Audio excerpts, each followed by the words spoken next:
स्वामी विवेकानंद को तालियां इसलिए मिली कि बाकी सब लेडीज एंड जेंटलमैन कह रहे थे। जब मैंने रिसर्च किया, मेरी लुई बर्ग नाम की महिला ने 6 ग्रंथ लिखे स्वामी विवेकानंद की विदेश यात्राओं के, Swami Vivekananda in the west new discoveries इस नाम से। वो मेरी लुई बर्ग ने शिकागो की उस धर्म सभा में उपस्थित जो श्रोतागण थे उसके प्रत्येक के साथ संपर्क किया, जो जीवित थे, जो जीवित नहीं थे उनके वंशजों के साथ, उनकी डायरिया खंगाली, उसके पूरे मिनट्स पढ़े।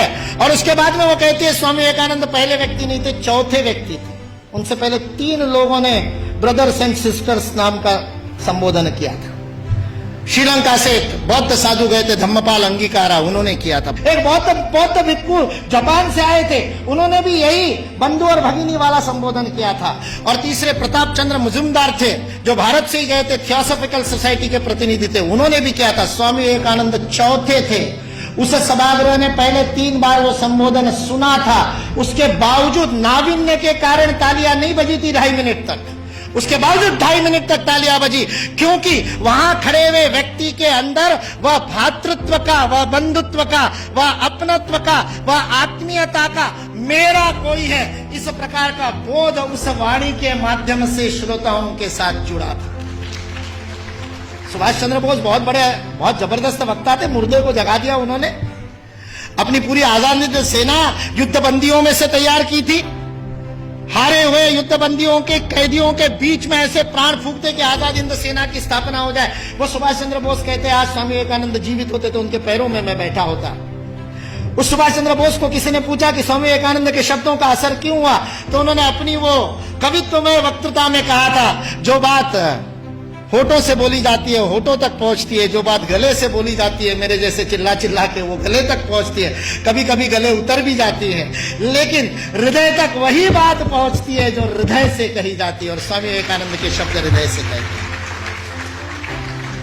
सारा 1.5 महीने का अपमान विष का प्राशन करने के बाद ये शिव वहां खड़ा होकर के कल्याण के मंत्र बोलता है और अमेरिका निवासियों को बहनों और भाइयों कह करके बोलता है, जिन अमेरिका वासियों ने उसको खाने के लिए नहीं दिया था, दर दर की ठोकरें खाने पर मजबूर कर दिया था, यू ब्लैक गेट आउट कह करके जिसका हर दरवाजे पर स्वागत हुआ था, 1.5 महीने तक अपमान सहने के बाद उस अपमान के विष को पी करके भारत का हिंदुत्व का सच्चा प्रतिनिधि, जिसने गर्व से कहो हिंदू है, उस दिन 11 सितंबर को पहली बार बोला था कि मैं गर्व से कहता हूं कि उस हिंदुत्व का मैं प्रतिनिधि हूं। बस स्वामी विवेकानंद सच्चे अर्थ में प्रतिनिधित्व करता है और उस पूरे सभागार को ही नहीं, पूरी अमेरिका को अपने भातृत्व बोध से बोधित करता है। ये भारतीय संस्कृति की वैश्विक अवदान है, वसुधैव कुटुंबकम का भाव है।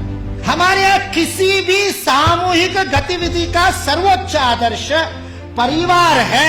यदि आप अपने संस्था में परिवार का भाव स्थापित नहीं कर सके तो उस संस्था का नेतृत्व करने का आपको अधिकार नहीं है। यह भारत का बोध है।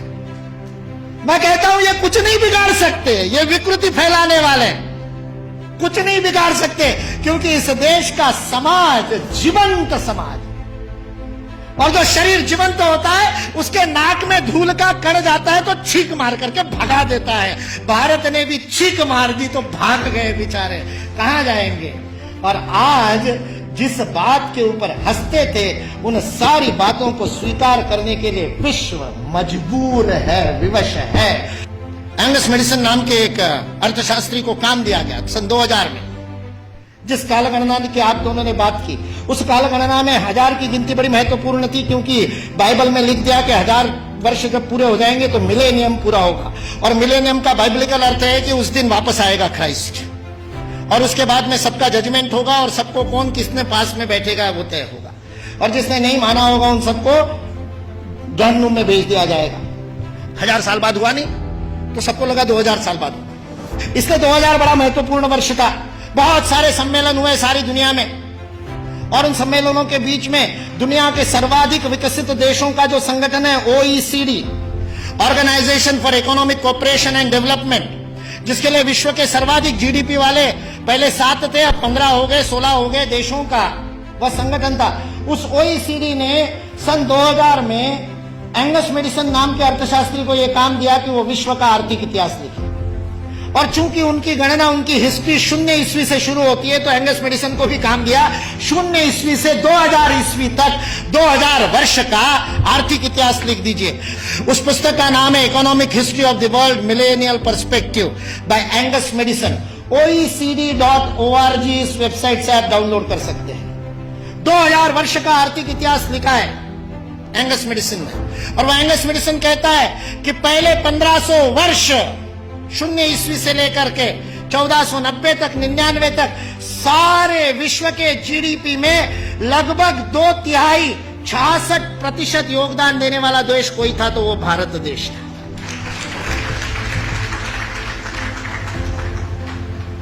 मैं सोच रहा था, इतिहास का मैं विद्यार्थी हूं, आपके जैसा इतना अध्ययन तो नहीं किया, लेकिन मैं सोच रहा था ये 1500 से क्या संबंध है। तो पता चला वास्को दी गामा 1498 में आया था। और मतलब उसने भारत को खोजा, ऐसा हम लोग भी लिखते हैं, तो उससे पहले कोई गुम हो गया होगा। जो गुम हुआ भारत था वो विश्व के 2/3 जीडीपी को प्रोड्यूस करने वाला, और केवल प्रोड्यूस करने वाला नहीं, विश्व को समृद्धि का अवदान देने वाला, वितरण करने वाला। विल ड्यूरांड अमेरिकन इतिहासकार है, 11 खंडों में उसने लिखी है हिस्ट्री ऑफ सिविलाइजेशन।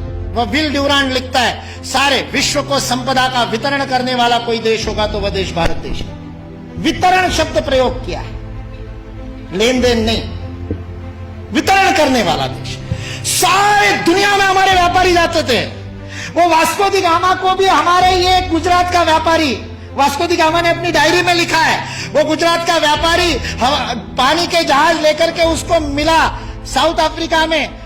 उसको तो भारत मिला नहीं था। इसने कहा अच्छा भारत खोज रहे हैं, चलो मैं ले चलता हूं। उसको मसाले भरने थे, इसने वो कालीकट गया, इसने वास्को दी गामा को कालीकट ले गया, नहीं तो भरूच ले आता गुजरात में। फिर हमारे इतिहास वाले लिखते कि वास्को दी गामा भारत को खोजता खोजता भरूच पहुंच गया। वास्को दी गामा को भारत के व्यापारी कान्हा भाई ने खोजा, मिल गया, और उसको कहते को भारत खोज रहे, चल भाई मैं दिखाता हूं, चल मेरे साथ, और साथ में ले। ये वास्को दी गामा ने अपनी डायरी में लिखा है, वो बेईमान नहीं है, उसको छिपा करके इतिहास की किताबें लिखने वाले बेईमान। वास्को दी गामा की डायरी का उद्धरण दिए बिना हमारे को गलत इतिहास पढ़ाने वाले बेईमान है। वास्को दी गामा ने तो ईमानदारी से लिखा है। उसने ये भी लिखा है कि उस कान्हा भाई के जहाज मेरे जहाजों से कई गुना अधिक प्रगत थे। 40 खेने वाले लगाने के बाद भी मेरे जहाज को उतनी गति नहीं थी, जो उससे 3 गुना बड़े 3 मंजिल वाला जिसके ऊपर डेक था, ऐसे जहाज को केवल 16 नाविक खेते थे। ऐसा कान्हा भाई का जहाज था। भारत की विज्ञान और तकनीकी की स्थिति अंग्रेज इस देश में आए तब सारे विश्व से अधिक उन्नत थी। ये अंग्रेजों में से कुछ ईमानदार इतिहासकारों ने लिख करके रखा। इसलिए जो इस गलतफहमी में है कि अंग्रेज इस देश में नहीं आते तो भारत में तो कोई विज्ञान ही नहीं होता, वो इस बात को समझ ले कि अंग्रेज इस देश में नहीं आते तो केवल भारत का ही नहीं, विश्व का विज्ञान आज है उससे अधिक प्रगत होता।